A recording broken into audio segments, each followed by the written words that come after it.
Hello, good evening. Thank you for joining us. We are currently tracking Hurricane Joaquin as it is working its way through the Bahamas and expected to turn north soon. Could impact the east coast of the United States.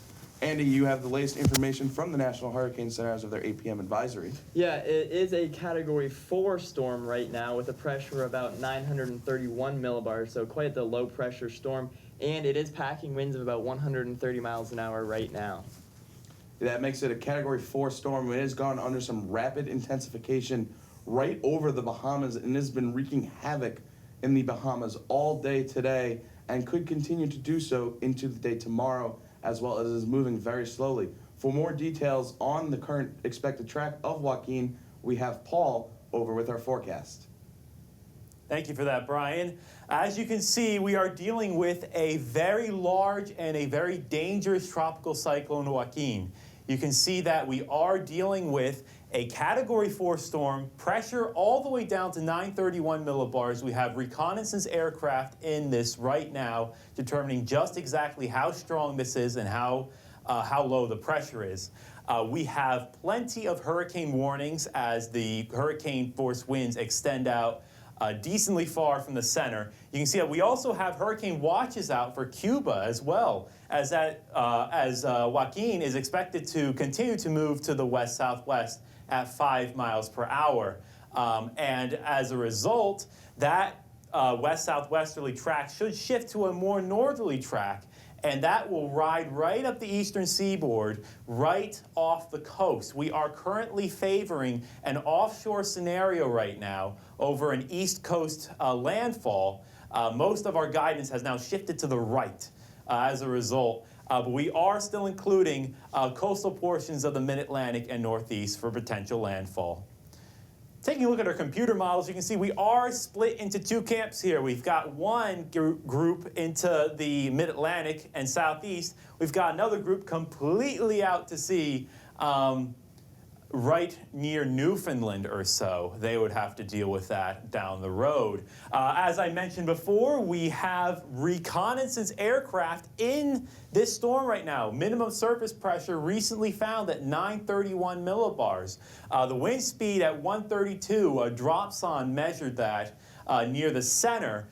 We also have a second reconnaissance aircraft that sampled a data-sparse region where a disturbance is present, and that could influence the future track of Joaquin down the road. How far east it gets before it decides to make a left hook toward the coast, or does it just completely stay out to sea? Hopefully, with this additional data source, where we don't normally have much data, that will provide some answers down the road. Zooming in onto Joaquin, we can see that it is a very, very large and a very, very strong cyclone. You can see we have a very large central dense overcast associated with Joaquin. You can see that we have an eye, an intermittent eye, in the infrared satellite imagery. That seems to have gone away. That could be partially due to an eye wall replacement cycle that is taking place there right now. Zooming in, we can see that it is right about here, the center of the storm. Kind of hard to tell where exactly it's moving. It almost looks stationary in the last few frames of the satellite imagery.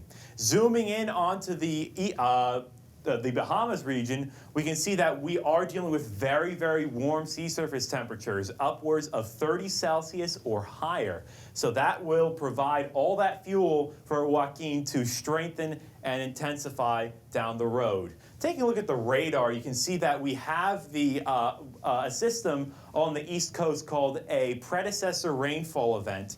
You can see that we have a large area of rain that will be overspreading the region by the time that the weekend rolls around. This should be well inland, and Joaquin should either be coming offshore or close to the coast, as we saw in the forecasted track. Here is a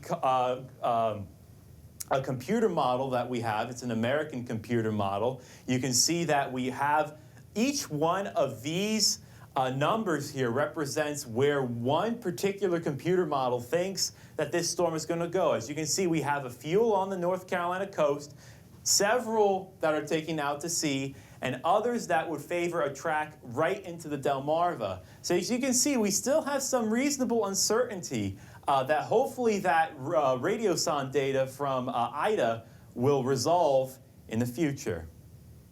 That's it for now. Back to you. Thank you, Paul, for that forecast. It is good to see that it is most likely that Joaquin will be staying away from the east coast of the United States. Now, for what that actually means here in State College and for the rest of your look at the State College forecast, here is Steve Hallet. Thanks, Brian. And as you can see right now outside, it is 50 degrees and with cloudy conditions with a light northeast wind at 7 miles an hour. Taking a look at the temperatures, you can see that Philadelphia is 58 degrees, 54 in Williamsport, and 50 degrees in State College. Now stepping outside and taking a look at the radar, you can see that Philadelphia is going to be experiencing rain very shortly, and there are some showers to the east of Center County. Now zooming out across the eastern seaboard, you can see that huge swath of rain, not associated quite yet with Joaquin, but it's going to produce a very rainy weekend across the eastern seaboard. Now, as we advance through Friday, you can see that the rain is moving inland. It's very heavy at times, and looking through the weekend for the game, rain is likely, and for Sunday, you can also see that there's going to be cloudy and very cool conditions. So your forecast tonight is for overcast skies and light wind out of the north at 5 to 10 miles an hour. And tomorrow, there could be a PM shower, and your high is not going to be that high. It's only going to be around 55 degrees. Your 7-day forecast, you can expect a PM shower tomorrow. Again, that as the rain pushes inland, you can expect rain for Saturday and Sunday. And one day, expect a chance of showers, and we look to dry out very slowly for the rest of the forecast. Now back to you. Thank you, Steve, for that forecast. It does look like that we might be having some rain once again for our football game this Saturday. Yes, it does, and that would be unfortunate because that would be 3 out of 4 home games that then we did have rain at. So really hoping we don't get some rain this Saturday. Yeah, hopefully we'll be able to stay at least somewhat dry. But even more importantly, it does look like Joaquin will be staying away from the east coast of the United States, at least with the current information we have now. So make sure you do stay tuned to the Campus Weather Service for any further updates on the storm as it progresses. So thank you for joining us this evening. I've been Brian Mastro. And I am Andy Moffitt. Thank you for watching once again, and good night.